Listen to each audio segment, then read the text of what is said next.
When my brother stopped talking to me, it didn't feel real at first. I didn't believe silence could come from someone who had once been the loudest part of my world. I didn't believe that distance could grow in places where laughter once lived. And I didn't believe that one day I would sit alone, replaying memories like old songs, wondering what I could have done differently. But here I am, telling this story, slowly, quietly, the same way life changed between us. If I close my eyes, I can still hear his voice, not the last version of it, tired and distant, but the version from years ago, full of warmth and mischief. He used to call my name like it was a secret code only we understood. He used to say it with a little lift at the end, like he was constantly inviting me into something, some joke, some plan, some idea. And now, there is nothing. Nothing but silence. People think silence is empty. But I've learned that silence can be heavy, so heavy that it settles on your shoulders and climbs into your chest. It makes you wonder about every word, every decision, every moment that could have changed things. Sometimes, I sit by the window at night, watching cars pass on the street, and I wonder if he ever thinks about me too. I wonder if he ever scrolls through his phone and stops at my name, even just for a moment. I wonder if he misses me in the same quiet, aching way that I miss him. It's strange how life can shift without making any noise. The day he fell silent didn't arrive with a fight. It didn't come with shouting or slammed doors or dramatic declarations. It came softly, like a tired sigh. It came in a single sentence, a sentence I didn't understand until much later. He said, "I think we both need some space." I remember blinking at him, confused. We were sitting at the dining table that evening. A light above us was dim, and the room felt colder than usual. He wasn't looking at me. He was staring at his hands, tracing the lines on his fingers like he was trying to read something there. I asked him, "Space for what?" He didn't answer right away. He took a deep breath, exhaled slowly, and said, "Just space." I didn't push. I didn't ask him what he meant. I didn't ask why. Maybe I should have. Maybe pushing would have shown him that I cared. Or maybe it would have made things worse. I don't know. I still don't know. Sometimes silence isn't created by one decision. It's created by many small ones. The ones you don't even notice. The ones you think don't matter. Looking back now, I can see how things began to change long before that moment. But at the time, everything felt normal enough. Ordinary enough. Survivable enough. I thought we were just busy. I thought life was simply pulling us in different directions, the way life does to everyone. We grew up in a small, red brick house with a kitchen that always smelled like onions and sunlight. Our mother loved cooking, and our father loved pretending her food wasn't spicy, even though it always made him sweat. My brother and I would laugh secretly at him while we ate, and he would wink at us like he was in on the joke. Those memories feel like they belong to another lifetime. My brother, his name is Daniel, though I always called him Danny, was 2 years older than me. Not enough to make him a distant figure, but enough to make him feel wiser, stronger, more capable. He was my protector, my shadow, my partner in every childish crime we committed. We shared a room for most of our childhood. Some nights, when the wind howled outside and the branches scratched the window, I would climb into his bed without asking. He would sigh dramatically, pretending to be annoyed, but then he would shift over and make just enough space for me. "You're scared again, aren't you?" he'd whisper. "Just a little," I'd whisper back. "I'm here," he'd say. "Go to sleep." Those were the words that shaped my childhood more than anything else. I'm here. Maybe that's why losing him feels like losing a part of myself. Because he wasn't just my brother. He was my safe place. But as we grew older, life became more complicated. It always does.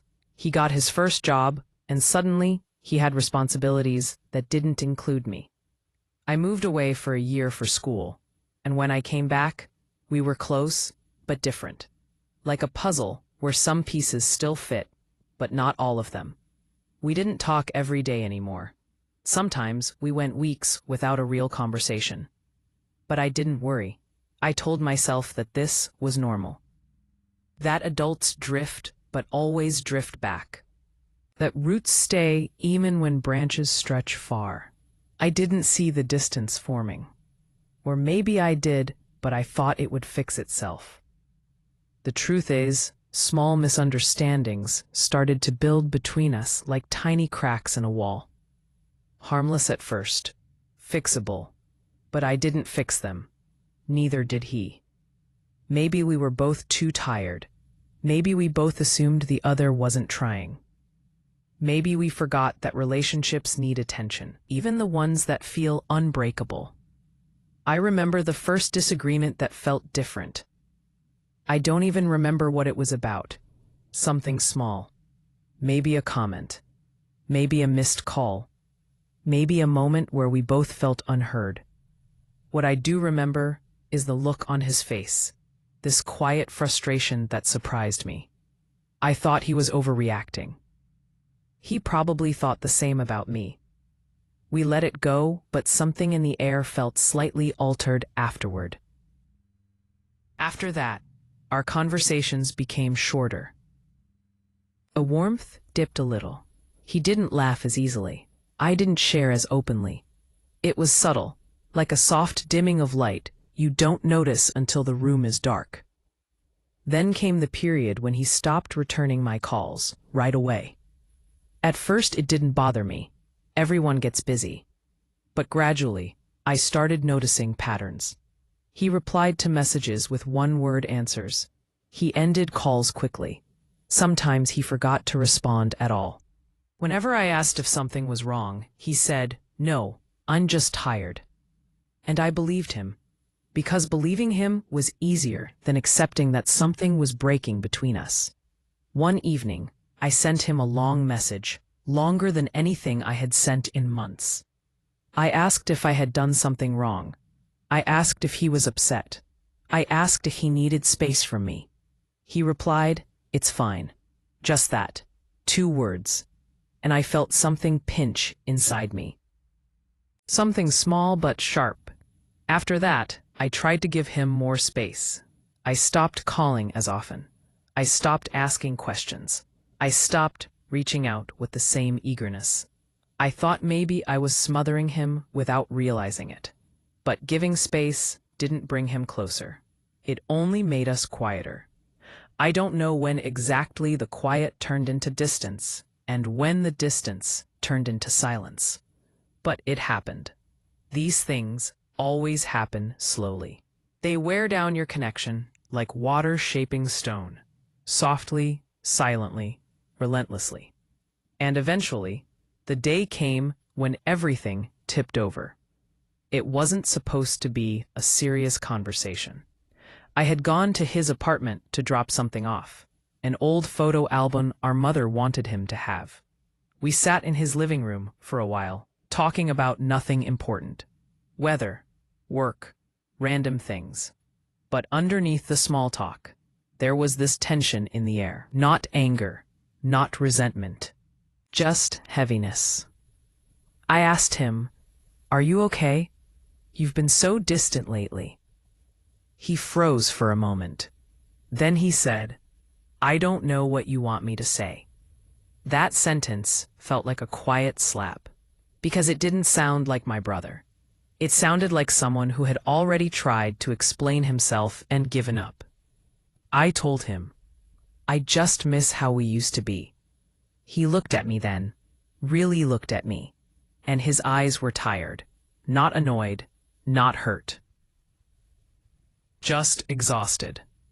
He said, "I can't be that person right now." I didn't understand. I asked him what he meant. He hesitated. He looked down at his hands again, the same way he would weeks later, when he asked for space.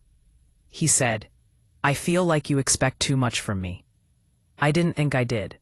I didn't think I was asking for anything unreasonable. I was asking for the brother I grew up with, the one who laughed with me, talked with me, existed with me. But maybe expecting someone to stay the same is already too much.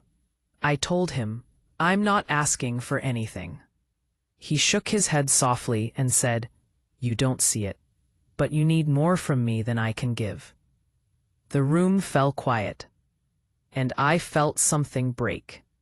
Not loudly, not dramatically, just quietly. I didn't know how to respond. My throat felt tight. My hands felt cold. It was like the room had shifted slightly, becoming smaller. Then he said those words, the words that would mark the end of everything familiar. "I think we both need space." I remember sitting there, staring at him, trying to understand what was happening. His voice was calm, almost too calm, as if he had rehearsed those words many times before saying them aloud. Like he had been carrying them inside him, waiting for the right moment to let them out. I asked him, softly, "For how long?" He shrugged. "I don't know." That answer scared me more than anything else, because "I don't know" can stretch into days, months, years. Sometimes it becomes forever. I nodded, not because I agreed, but because I didn't know what else to do. There's something strange that happens when someone you love pulls away from you. You freeze. You become careful, quiet, scared of making things worse. You start choosing your words, like you're stepping on glass. I told him, "If that's what you need, I'll give you space." He didn't smile. He didn't thank me. He just nodded. And that was the beginning of the silence. I walked home that evening feeling like I'd left something behind. Not an object, not a physical weight, something invisible, something fragile, something I wasn't sure I'd ever get back. For a few days, I tried to act normal. I went to work. I cleaned the house. I cooked the same meals. But everything felt off. It was like someone had dimmed the brightness of the world by a few degrees. You know how some rooms feel colder, even when the thermometer says they're warm. That's how life felt without him. I didn't want to break the space he asked for, so I waited. I waited for him to call, or text, or send something, anything, that would tell me the space was temporary. But nothing came. Weeks passed, then months, and silence became its own kind of presence. It followed me everywhere. I would pick up my phone, scroll through my contacts, and stop at his name. My thumb would hover there for a long time. Sometimes I whispered, "Should I call?" like I was asking the air for permission. But I didn't want to make him feel trapped. I didn't want him to think I wasn't respecting his wishes. So instead of calling, I talked to the empty room. I know it sounds strange, but sometimes, late at night, I would sit on the edge of my bed and imagine I was talking to him. I would tell him about my day. I would tell him the little things I used to share. The funny moment at work, the strange dream I had, the new recipe I tried. I would say them out loud, hoping that somehow the words would float into the universe and reach him. Loneliness makes you do quiet, desperate things. There are days when I miss him so much that it feels like missing a limb, like something essential isn't there anymore, and my body is constantly adjusting to the loss. But maybe I should go back a little, back to when we were still us. Because if I don't tell you who we were, you won't understand what it means to lose him. P/B/bracket. He wasn't only my brother. He was my first friend, my first protector, my first example of loyalty. I remember when I was 13 and I failed a math test. I was so afraid to tell our parents. I sat on the steps outside the house, crying quietly, because I didn't want anyone to hear me. Danny found me there. He sat next to me and didn't ask any questions. He just nudged my shoulder with his and said, "Hey, tell me." I showed him the test paper. He looked at it for a long moment and then said something I'll never forget. "You don't have to be perfect for me to be proud of you." He wasn't perfect either. He had his own struggles, ones he didn't always share. But he showed up for me in ways that mattered, in ways that shaped my life. I wish I could have shown up for him more. As we got older, his life became heavier. He had responsibilities that weighed on him, pressures that tightened around him silently. He didn't talk about them much, but I could see the signs. The tired eyes, the shorter conversations, the way he would stare off into the distance when he thought no one was looking. I think I expected him to open up to me automatically, the same way he used to as children. I kept waiting for him to tell me everything, the way we used to share secrets under the covers with a flashlight between us. I didn't realize that adults change, that burdens become private, that people can love you deeply and still distance themselves when life becomes overwhelming. Maybe I didn't make it easy for him to share. Maybe I didn't listen the right way. Maybe I didn't ask the right questions. These thoughts haunt me sometimes. They come in waves. They wash over me in quiet moments when I least expect them. One morning, about 3 months after our conversation, I saw something that made my heart twist. I was walking downtown, and I saw him across the street with a friend I didn't know. They were laughing in a way I hadn't heard from him in years. His shoulders were relaxed. His face was bright. He looked free. For a moment, I just stood there, frozen. Cars passed between us, but I couldn't move. I wanted to cross the street, call his name, hug him. But then I remembered. He asked for space. So I turned around and walked the other way. When I got home, I cried for a long time, not because he was happy without me, but because for the first time, I realized that maybe the distance wasn't temporary. Maybe he no longer needed me in his life the way I needed him. Family ties are strange like that. They can be strong and fragile at the same time. Like a rope that looks thick, but slowly frays when pulled from both ends. Another memory comes to mind. It was a rainy afternoon, the kind where the sky looks heavy and everything feels slower. I was cleaning old drawers when I found a small blue notebook. It was Danny's. The last time I saw him use it was years ago. He used to write down ideas, goals, even little jokes. I sat down on the floor and opened it. Most pages were empty, but on one of the pages he had written a single sentence. "I don't want to disappoint anyone anymore." It felt like a punch to the chest. I realized then that he was carrying so much more than I ever knew, so much more than he ever said. And maybe I was part of the pressure he felt, even unintentionally. Maybe me wanting the closeness we once had made him feel like he had to be someone he no longer knew how to be. People drift apart not because of one big event, but because of tiny moments of misunderstanding and invisible expectations. The truth is, I don't blame him. I used to. I used to feel hurt, angry even, in the quietest way. I used to wonder how he could walk away so easily. But now, when I think about him, I feel something softer, something gentler. He didn't stop loving me. He just stopped knowing how to be close. And maybe that's okay. Maybe some relationships need distance to survive, even if they never look the same afterward. Months after our silence began, I sent him one final message, not to ask anything, not to demand an explanation, just to acknowledge the truth. I wrote, "I hope you're doing well. I'll always be here if you ever want to talk. No pressure. No expectations. Just here." He never replied, and strangely, that didn't break me the way I thought it would. Instead, it gave me closure, because I finally understood that silence is its own kind of answer. It doesn't mean he hates me. It doesn't mean he's forgotten me. It doesn't mean our memories have disappeared.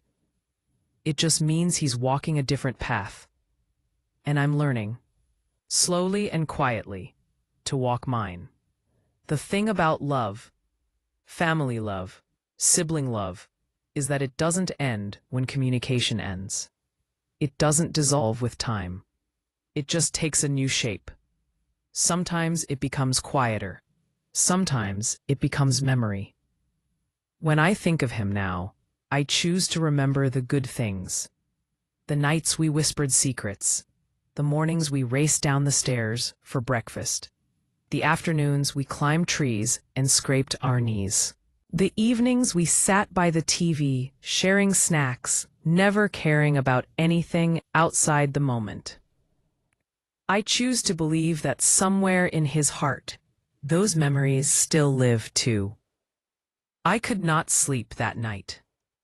Every time I closed my eyes, I saw my brother turning his face away from me. I heard the sound of his steps walking back inside without saying goodbye. I felt the silence he left behind, and it followed me into every corner of my house.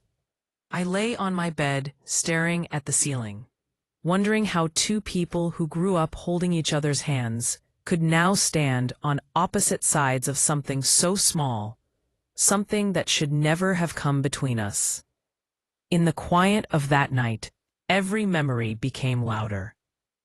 I remembered the way he used to slip chocolates into my school bag because he knew I never had pocket money. I remembered how he used to hold my shoulders when we crossed busy roads. I remembered how he used to wait outside my college every day, no matter how late my classes ended. And now he would not even pick up my calls. I sat up slowly. My room felt the same. Same bed, same curtains, same old wooden side table. But something inside me had changed. It was like my heart had a bruise on it. You cannot see it, but you feel it every time you move. The next morning, I checked my phone again. No message. No missed call. Nothing. I typed, "Can we talk?" But I could not send it. I deleted it. Then I typed again, "I am worried about you." I deleted that too. Finally, I placed the phone face down on the table. Sometimes silence feels safer than words. Later that day, I made tea and sat near the window. It was raining lightly, the kind of rain that sounds soft, almost shy. It reminded me of the days when we were children and used to run outside with our faces lifted to the sky, letting the drops fall over us like blessings. My heart felt heavy, but my voice inside whispered, "Maybe he needs time." I wanted to believe that. I really did. 3 days passed. Still no contact. I tried to keep myself busy. I cooked. I cleaned. I watered the plants. I organized the shelves that never needed organizing. I even rearranged the living room furniture for no reason at all. But in the middle of everything, I would freeze, my hands still, my breath held, because his absence felt like a missing sound in a song you've heard your whole life. By the 4th day, my worry began turning into fear. What if something happened to him? What if he was sick? What if he was hurt? What if he just needed me, and I wasn't there? I picked up my phone again and dialed his number with shaking hands. It rang once, twice, 3 times, and then another voice answered. Not his. "Hello?" a woman said, her tone polite but distant. It was his wife. I swallowed. Hello? Is he there? I've been trying to reach him. There was a short silence, a silence that felt like a wall. He's busy, she said finally. I breathed in slowly. Can you please tell him I called? It's important. Another pause. Then she said, he doesn't want to talk right now. Her words hit me in a way I did not expect. They were not angry, not rude, not loud, just final, like a door closing without a sound. I whispered, "Oh, okay, thank you." And before she could say anything else, I ended the call. My hands were cold. My heart felt like it had slipped into a small, dark corner inside me. I sat on the sofa for a long time. The rain had stopped outside, but inside me, something still felt wet and unsettled. For the first time, I realized my brother wasn't just avoiding me. He was choosing distance, and I didn't know why. That evening, I lit a small lamp for prayer. The soft glow filled the room, dancing gently over the walls. I closed my eyes and whispered his name, as if saying it aloud would reach him somehow. I prayed not for answers, not for apologies, not for him to return to me. I prayed only that he was safe, that he was healthy, that his heart was at peace, even if mine wasn't. After the prayer, I sat on the rug, hugging my knees. I whispered to myself, he is my brother. He will come back. He will remember. But a small voice inside me asked, what if he doesn't? And I didn't know how to silence that voice. A week passed. Still nothing. On the 8th day, something inside me broke quietly. Not loudly, not in tears. It was gentle, like soft glass cracking under its own weight. That morning, I stood in the kitchen making tea. The steam rose slowly, and the smell of cardamom filled the air. I remembered how he used to say, only you make tea like this. It used to make me smile. But today I felt tears warm my eyes. I took the cup to the table and sat alone, listening to the ticking of the clock. Each tick felt like a reminder of time passing, of distance growing, of love waiting in silence. I whispered to myself, maybe I should visit him. And right then, my doorbell rang. For a brief moment, my heart leaped. Could it be? I walked to the door with quick steps and opened it. But it wasn't him. It was a neighbor, returning a dish I had given her last month. I smiled softly, thanked her, and closed the door. My heart settled back into its quiet ache. That night, I sat on the bed and looked out the window. The sky was clear, filled with stars. Each one looked like a tiny promise, something shining far away but still visible. I wondered if he ever looked at the same sky and thought of me, or if I had become a forgotten chapter in a book he no longer opened. I held my pillow close and whispered into the dark, I miss you, brother. The words floated in the room like feathers, light, sad, and searching for a place to land. And that is how another night passed, with hope on one side of me and heartbreak on the other. The next morning, I woke up with a strange heaviness. It felt like I was carrying something invisible, something I could not put down. I moved slowly around the house, as if any sudden motion would cause my thoughts to spill out onto the floor. I made breakfast, but barely ate. I turned on the TV, but did not watch. I opened a book, but could not read a single sentence. Everything inside me felt paused. By noon, I found myself standing near the window again. The clouds were gathering, thick and gray. I watched them move, watched the light fade behind them, and I whispered to myself, this feels like a sign that something was coming, a sign that silence was not the end, a sign that I needed answers. I wiped my hands on my dupatta and walked to the door. My steps were slow but sure. I locked the house behind me and started walking toward the bus stop. I didn't have a clear plan, but my heart knew where it wanted to go. It wanted to see him, even if he didn't want to see me. The bus ride felt long. I sat near the window and watched the world pass by. Shops opening their shutters, children running with school bags, an old man feeding pigeons on the sidewalk. Life kept moving, even when our hearts felt stuck. As the bus reached his neighborhood, my breath grew shallow. It was a place I had visited hundreds of times. Birthdays, holidays, random evenings when I just wanted to see him. I knew every corner, but today it felt different. Today it felt like I was entering a place where I no longer belonged. I stepped off the bus and walked slowly toward his house. My hands were cold. My throat felt tight. When I reached his gate, I stood still for a few seconds. The last time I was here, he hugged me goodbye. He said, "Come anytime," and I believed him. Now I didn't even know if walking through this gate was welcome. I took a deep breath and opened it gently. The sound of the metal creaking felt loud in the quiet street. I walked up the short path to the front door and raised my hand to knock. Before I could, the door opened, and there he was, my brother.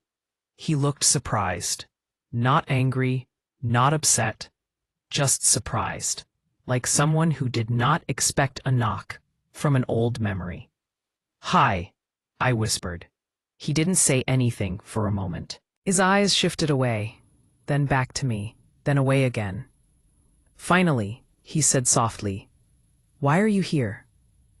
His tone wasn't harsh, but it wasn't warm either. It was careful, like he was choosing each word so it wouldn't break something fragile. I swallowed. I just wanted to see you. It's been days. You haven't called. You haven't replied. I got worried." He leaned against the doorframe, crossing his arms. "I've been busy." "I know," I said, nodding gently. "But even busy people say hello." He looked down, avoiding my eyes. Before he could speak, his wife appeared behind him. She looked at me with a calm expression, polite, distant, guarded. She said, "We didn't expect anyone." I smiled softly. "I won't say long. I just wanted to make sure he's okay." My brother took a slow breath. "I'm fine." I nodded again, but something inside me tightened. His words felt like they were wrapped in a wall. I whispered, "Did I do something wrong?" Silence. He didn't answer. He didn't even look at me. His wife stepped back slightly, as if giving him space to speak, but he didn't. He just kept his gaze fixed on the floor. I felt a sting behind my eyes, but I blinked it away. I spoke softly. "If I hurt you, tell me. I can handle it. But please don't disappear like this." He finally looked up, and what I saw in his eyes broke me, because it wasn't anger. It wasn't irritation. It was something worse. Distance. A distance that felt practiced, chosen. "It's not about you," he said quietly. My voice trembled. "Then what is it about?" He hesitated. His wife placed a gentle hand on his arm, a silent message I couldn't read. He sighed and said, "We need some space." The words cut through me like cold wind. Space? After everything we survived together, after all the nights he cried on my shoulder, after all the times I stood up for him when no one else did. I forced myself to nod, even though my heart felt like it was shrinking inside my chest. "Okay," I whispered. "If that's what you need." He nodded once, I looked at him for a long moment, memorizing his face, the way it looked when he wasn't mine anymore. A stranger with familiar eyes. I stepped back slowly. "Take care," I said softly. He didn't smile.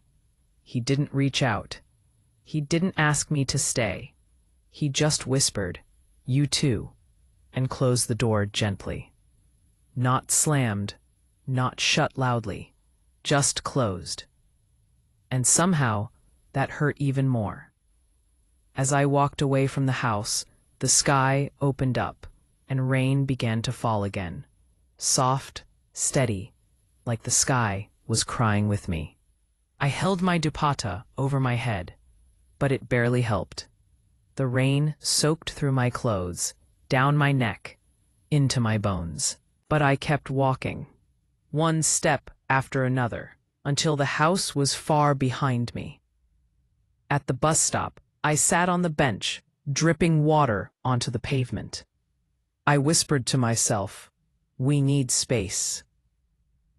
The words echoed inside me, heavier each time. I didn't know what kind of space he wanted. I didn't know how long. I didn't know if space meant a pause or an ending. All I knew was that for the first time in my life, my brother didn't feel like he was mine, and I didn't know how to live with that. I went home that day and changed out of my wet clothes. I wrapped myself in a warm shawl and sat on the couch. The silence in the house felt bigger now. It felt like it was waiting for me to break. But I didn't cry. Not yet. I just sat there, staring at the empty cushion beside me. The cushion where he used to sit, laughing, talking, sharing stories from his day. I closed my eyes and whispered, "Maybe he'll come back. Maybe this is temporary." But deep down, a small voice whispered something else. Sometimes people don't leave abruptly. Sometimes they leave quietly, step by step, until one day you look around and realize they're no longer standing beside you. And I feared that this was his quiet leaving. The following days felt longer than usual. It was strange how time behaved when your heart was hurting. Every minute stretched itself, every hour echoed, and every night felt heavier than the one before. I tried to continue with my routine, but something inside me was missing, like a shelf with one book removed, leaving a visible gap that kept catching my eye. When I swept the floor, I thought of him. When I cooked a meal, I remembered what he liked to eat. When I sat alone on the sofa, I could almost hear his voice teasing me. Every corner of my house carried pieces of him, and now those pieces felt like reminders of something I had lost, but still loved deeply. On the 5th day after visiting his house, I finally broke down. It happened suddenly. I was folding laundry. Simple, everyday laundry, when I came across a shirt he had forgotten at my place months ago. It was a light blue shirt, the one he wore when we celebrated his first promotion. I held it in my hands and felt my throat tighten. I pressed it against my chest and closed my eyes. "I miss you," I whispered into the fabric. That was all it took. Tears slipped out silently at first, then faster. I sat on the floor, hugging that shirt like it was the last piece of him I still owned. I cried until my eyes burned. I cried until my breath shook. I cried until something inside me softened enough to let the pain settle instead of fighting it. When I finally wiped my eyes, the room felt quieter, like the storm had passed, even if the clouds remained. The next morning, I made a decision. I was not going to chase him. I was not going to call again. I was not going to show up uninvited. Not because I was angry. Not because I was giving up. But because love sometimes means stepping back, even when your heart wants to run forward. I whispered to myself, He said he needs space. I will give him that. The words tasted bitter, but they felt right. I opened a window and let the fresh air fill the room. It carried a soft breeze, the kind that brushes the skin gently, like a quiet promise. I started cleaning the house slowly. Not because it needed cleaning, but because I needed something to do with my hands. Something that reminded me that life did not stop, even when hearts were hurting. While dusting the bookshelf, my fingers paused on an old photo frame. It was a picture of us when we were teenagers. He had his arm around my shoulders, and we were both laughing, eyes bright, hair messy from playing outside. I touched the glass gently and whispered, "We used to be so close." My voice cracked a little. We used to talk about everything. I closed my eyes for a moment and let the memory wash over me. Our long conversations on the roof at night, sharing dreams we weren't sure would ever come true. Our silly arguments about movies. The way he never let me cry alone after our parents passed. He was not just my brother. He was the person who kept me whole. And now, he was the person who kept his distance. I placed the photo back on the shelf carefully, as if placing it too hard might shatter something else inside me. Around noon, my phone buzzed. My heart jumped. For a second, I thought it might be him. But it wasn't. It was a message from an old friend, just checking in. I replied politely, then put the phone aside. But that brief moment of hope, those 2 seconds when I believed he might have reached out, made my chest ache. I sat down and took a long breath. "This cannot continue," I whispered. If I kept waiting for him every second, I knew I would fall apart. So I decided to distract myself. I baked biscuits, even though I rarely baked. The house filled with the warm smell of butter and sugar. It comforted me a little. I watered the plants and hummed a small tune. I opened the curtains to let sunlight fill the living room. I told myself, this is your life too. Don't forget to live it. And slowly, the heaviness felt a little lighter. Not gone, just not as sharp. In the evening, I sat on the balcony, watching children play in the street below. Their laughter floated upward like tiny bells in the air. For a moment, I closed my eyes and imagined us as children again, running barefoot, sharing secrets, arguing over who got the bigger piece of mango. Back then, distance was impossible. We lived in the same house. We shared the same world.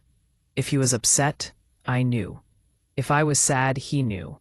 There was no gap big enough to keep us apart.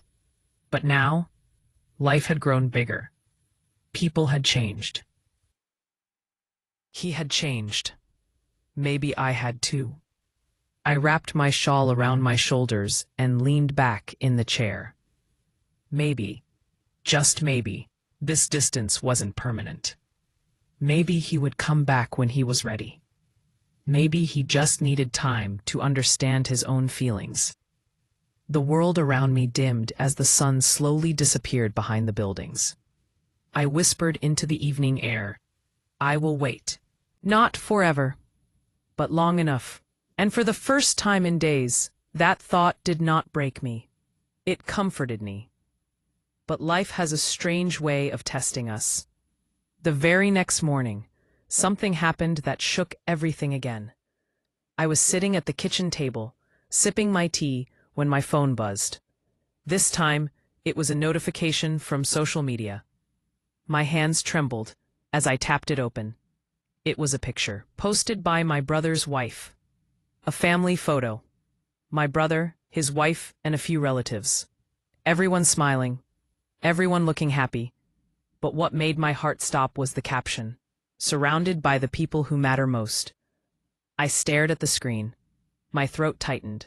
My chest felt heavy, like a stone had been placed on top of it. People who matter most. And I was not in that picture. I was not mentioned. I was not even a shadow in their world. For a few seconds, I couldn't breathe. The tea cooled in my cup. The room grew quiet. My hands felt cold again. That single sentence, that small caption, told me everything I needed to know. Maybe he didn't need space. Maybe he needed distance. Maybe he didn't want me close anymore. And this time, the pain wasn't sharp. It was slow, heavy, deep, like a quiet heartbreak. I set my phone down slowly, afraid that if I held it any longer, I might drop it. My hands were shaking, not from anger, not even from sadness, but from something deeper. The kind of hurt that doesn't shout. The kind of hurt that sits quietly in your chest, heavy like wet soil. I stared at the wall for a long time. Maybe I had known this for days. Maybe I had felt it in the way he avoided my eyes at the door. Maybe I had heard it in the silence between us. But seeing it written so casually, people who matter most. It was such a simple phrase.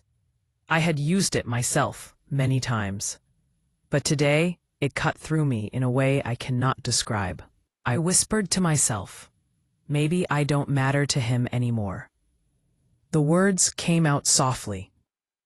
The way you admit a truth you never wanted to face. For the rest of the morning, I moved like a shadow in my own home. I washed dishes without feeling the water on my hands. I cleaned the table without seeing the surface. I folded clothes without noticing their colors. Everything felt distant. At one point, I sat down on the sofa and stared at the floor. I don't know how long I sat like that. 10 minutes, an hour. Time began to lose shape. It wasn't just about the picture. It wasn't just the caption. It was the realization that people can close doors quietly. So quietly that you don't notice until you're standing outside, wondering when the lock was turned. Around noon, I forced myself to eat something. A few bites of rice, a small piece of bread. Nothing tasted like anything. I opened the window for fresh air, but the wind felt cold. I tried to read a book, but the letters blurred. I played music, but every song felt too heavy. Eventually, I stopped trying and allowed myself to feel the ache. Sometimes we forget that pain, too, needs space. I sat on the floor, leaning against the wall, and hugged my knees. For the first time in a long while, I said the truth aloud. I feel alone. Not lonely. Alone. There is a difference. Lonely is temporary. It comes and goes with the weather of the heart. But alone feels like standing in an empty room with no door, no window, no sound except your own breathing. I closed my eyes and let the tears come. Soft, slow tears. Not rushed, not dramatic, just quiet. Later that evening, I went for a walk. It was something I hadn't done in weeks. I wrapped my shawl tightly around myself and stepped outside. The air was cool, and the sky was a soft shade of orange and pink. People moved around me, neighbors talking, children playing, shopkeepers closing their stores. Life pulsed around me, full of color and sound, and for a moment, I felt like a faded sketch among vibrant paintings. As I walked down the familiar streets, memories followed me like silent footsteps. I passed the grocery store, where my brother once bought me my favorite snacks, saying, "Because you looked sad today." I passed the tea stall, where we used to drink together every Sunday afternoon. He always complained the tea was too sweet, but he drank it anyway because he didn't want the seller to feel bad. I passed the playground where he once pushed me on the swings, when we were both too old for it, laughing like children again. Every step reminded me of a version of him I still loved, the version that existed before this distance grew between us. When did that version disappear? Did I lose him slowly? Or did I lose him all at once? And I just didn't see it happening. I took a deep breath and kept walking. At the end of the street, there was a small park. I sat on a bench there, listening to the soft rustle of leaves. A few people were walking their dogs. A little girl was riding her pink bicycle, her father jogging beside her. I watched them quietly. And then something happened. A little boy, maybe 5 or 6 years old, ran past me, chasing a ball. He suddenly tripped and fell. His cries filled the air, sharp and scared. Before his mother could reach him, I got up and knelt beside him. "It's okay," I whispered gently. "You're okay. Just breathe." He looked up at me with teary eyes. I helped him sit and checked his knee. A small scrape. Nothing serious. His mother arrived moments later, thanking me as she held him close. When they walked away, I sat back on the bench. And that's when it hit me. Even though my heart was hurting, even though my brother had distanced himself, even though I felt forgotten, my heart was still capable of kindness, still capable of caring, still capable of loving. And that realization brought a strange comfort. Pain changes us, but it does not have to harden us. As the sky darkened, I walked back home slowly. When I reached my door, I paused. There was a small envelope lying on the floor, pushed in through the gap under the door. My heartbeat quickened. I picked it up with trembling hands. There was no name on it, no stamp. Just a plain white envelope, slightly bent at the corners.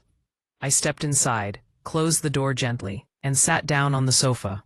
With a deep breath, I opened it. Inside was a single handwritten note, just one line, in his handwriting. "I will talk to you soon." My breath caught, my hands trembled. The room fell silent around me, but my heart grew louder. It wasn't an apology. It wasn't an explanation. It wasn't a promise of things returning to the way they were. But it was something, a crack in the wall, a tiny opening, a small light in a long hallway of darkness. I held the note against my chest, closed my eyes, and whispered, "Thank you." Because sometimes hope does not come loudly. Sometimes it arrives in a small piece of paper, with 4 simple words that remind your heart it has not been abandoned completely. And for that moment, that small moment, I felt like I could breathe again.